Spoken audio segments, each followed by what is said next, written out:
Okay, this one's gonna be a bit of a quickie considering I didn't ever intend on making this video, but I'm just gonna talk about what I think of this Velma cartoon. Listen, I don't actually think that this is a bad direction for the Scooby-Doo franchise to go in.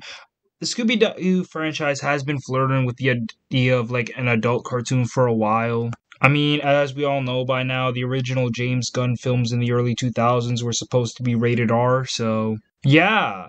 The only other point of contention that I see around this cartoon is the fact that they've made Velma Indian, and I don't understand why people are angry about that. And it's like, y'all understand she's been race bent so many times by now, right? I mean, she was Asian in some of those live action sequels that were dog shit, and she was literally Hispanic in the last movie. Speaking of that, like, are they just gonna ignore the fact that they made her Hispanic in the 2020 movie? Are they even gonna do a sequel to that? I mean, weren't they trying to, like, set up a whole cinematic universe? Anyways, this is supposed to be, like, an origin story for Velma, from what I understand. It's just like, how are you gonna do an origin story for Velma? I mean, the entire Mystery Gang were just a bunch of teenagers who kind of just met or were just hanging out in the original series, and in basically any other interpretation.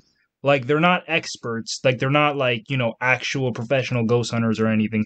They're just a bunch of teenagers or meddling kids. Like, maybe this is just the problem with, like, franchises nowadays, but you don't have to give everybody an origin story. You don't have to explain everything, every minute detail. Like, you can just make this, like, a sequel to like a Scooby-Doo series. Just pretend like all the Mystery Gang stuff happened besides. I mean, I really don't have much to say on it right now. Just going by like what we've seen of it. Make sure to like this video and subscribe, since I'll probably have some correspondent Scooby-Doo content at some point. Do you know that, son?